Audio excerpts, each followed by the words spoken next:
আসসালামু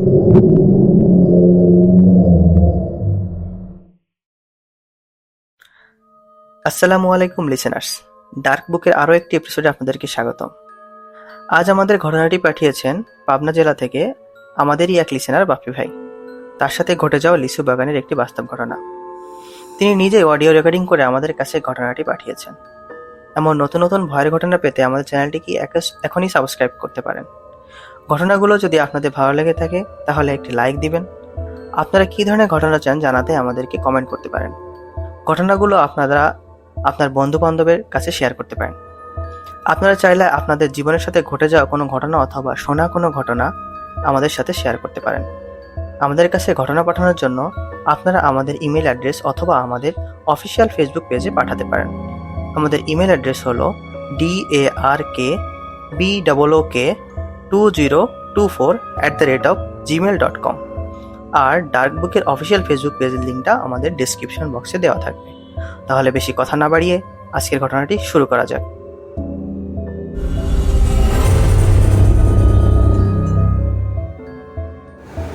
আসসালামু আলাইকুম, আশা করি আপনারা ভালো আছেন। তো আজকে আপনাদের সামনে আমি একটা ঘটনা নিয়ে আসছি।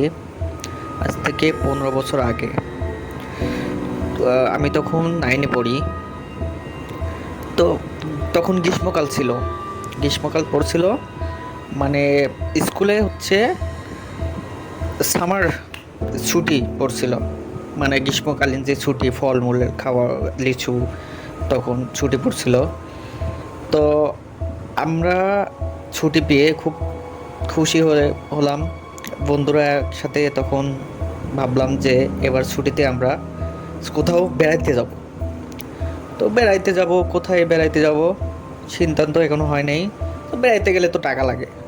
তো তখন বাড়ির থেকেও ওই সময় অত টাকা হাতে দিত না। তো আমাদের সিদ্ধান্ত, তখন আমাদের ওইদিকে আবার লিচু বাগান ছিল।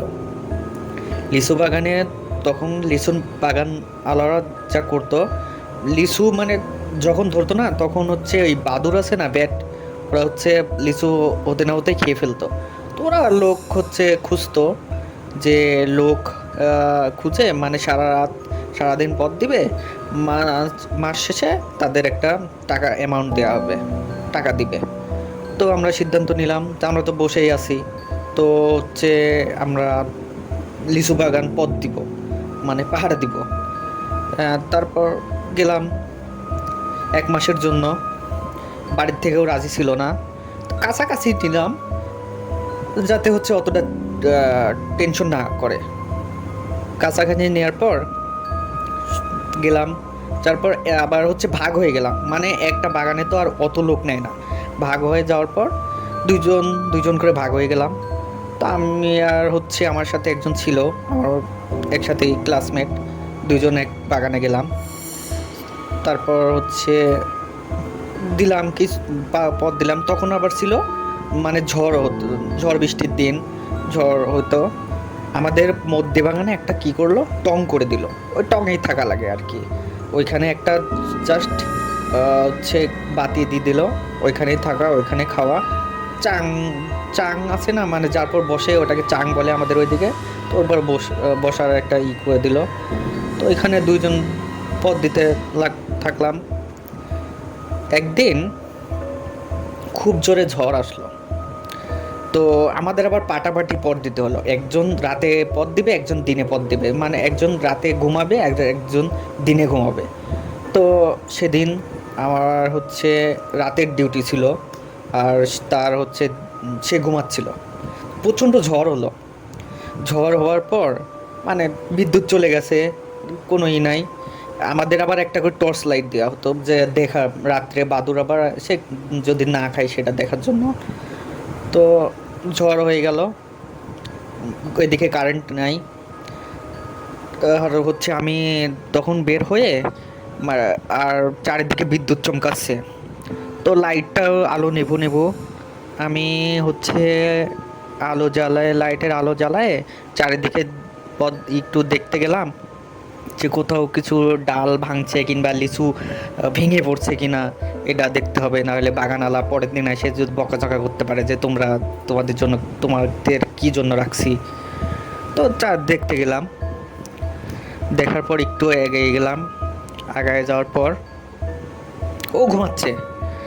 আগায় যাওয়ার পর এখন যে শব্দ হচ্ছে, আমি ভাবলাম যে হয়তো বাদুর উপরে ওটা খাচ্ছে, এই লিচু খাচ্ছে। তো আমি একটু দিলাম, মানে আওয়াজ দিলাম যে হুস, এরকম করে একটা আওয়াজ দিলাম যে ভাই আমাদের ওইদিকে এইভাবে তা করে আর কি। এই আবার হচ্ছে তালি দিলাম, তালি দেওয়ার সাথে সাথে আওয়াজ স্টপ। তারপর আবার কিছুক্ষণ পর আবার চালু হয়ে গেল। দেন আমি তারপর কি করলাম, একটু আগায় গেলাম। এদিকে বিদ্যুৎ চমকাচ্ছে, আমার হাতের লাইট নিভু নিভু, দেখা যাচ্ছে না, পায়ের নিচে কাদা, মানে কি একটা অবস্থা, গা ভিজে গেছে। আর বিদ্যুৎ এত জোরে চমকাচ্ছে, মানে পুরা যখন মারছে পুরা আলোকিত হয়ে যাচ্ছে, আবার অন্ধকার আসছে। তো কিছু দূর আগে যাওয়ার পর আবার একটু আগায় গেলাম। যাওয়ার পর আমি দেখলাম যে না, অনেক বড় আওয়াজ হচ্ছে। তো আমি হচ্ছে বললাম কে কে ওখানে। তারপর আবার থামলো, আবার গেলাম, হয়তো কোনো কুত্তা শিয়াল এরকম হতে পারে। তো আগায় যাওয়ার পর আমি টোটালি ওইখানে যা দেখলাম, আমার শরীরের পশম একদম খারাপ হয়ে গেল। আমার বুঝতে পারছি না আমি কী করবো এখানে, আমি কী জন্য হচ্ছে বুঝলাম না কী জন্য আমি ওইখানে গেলাম আর কী জন্য আমি ওটা দেখলাম। যখনও বিদ্যুৎ চমকালো, গাছের মাথায় চুল বড় বড় কে যেন লিচু ডাল ভেঙে গাছটা একদম মধ্যে ফেরে ফেলছে, আর ওই দিক হয়ে আলোকিতভাবে তাকায় আছে। আমি ওটা দেখে নিস্তব্ধ হয়ে গেলাম যে আমি এখন কি করব। আমার মুখ দিয়ে আওয়াজ বের হচ্ছে না, আমি ওইখান থেকে এক পাও সরতে পারতেছি না। আমার গায়ে যে শক্তি নাই, আমার শরীর টোটালি ভার হয়ে গেল। আমি তারপরেও ওইখান থেকে এক দৌড় দিলাম। ওর চিৎকার করতেছে, আমার ওর নাম ধরে চিৎকার করতে করতে আমি যাচ্ছি। আমার পিছন থেকে মনে হচ্ছে ওই পুরা একদম বাগান ভেঙে চুরে আমার পিছন দিয়ে নিয়ে আসতেছে সে। আমি ওটা তারপরেও আমি দৌড়াতে আমি বুঝতেছি না আমি কোথায় যাচ্ছি। আমি হচ্ছে আমার চিনতেছে না। তারপরে কি করব আমি দৌড় যাওয়ার পর এত জোরে আমি চিৎকার দিলাম, তখন হচ্ছে আমার ফ্রেন্ড হচ্ছে দৌড়ে ছুটে এলো। কী হয়েছে তোর? আমি তখন আর দেখলো যে আমার আর শ্বাস চলতেছে না। পিছনে খালি শুধু পিছনে বলতেছি, পিছনে কি এখন পিছনে যাওয়ার পর পিছনে চল। তারপর হচ্ছে সে আমাকে নিয়ে গেল, পানি খাওয়াইলো। পরের দিন ওই রাত্রে আমার ঘুম আসছিল না। পরের দিন সকালে আমি পুরা হচ্ছে বাগানটা আমি ওদের ঘুরে দেখালাম যে ওইখানে বাগান গাছের পর বসেছিল, গাছটা ভেঙে ফেলছিল, কিন্তু কোনো গাছই আসলে ভাঙা ছিল না। ওটা আমার হচ্ছে চোখে কিভাবে কি হলো আমি কি বুঝতে পারলাম না, চোখকে বিশ্বাস করলাম না।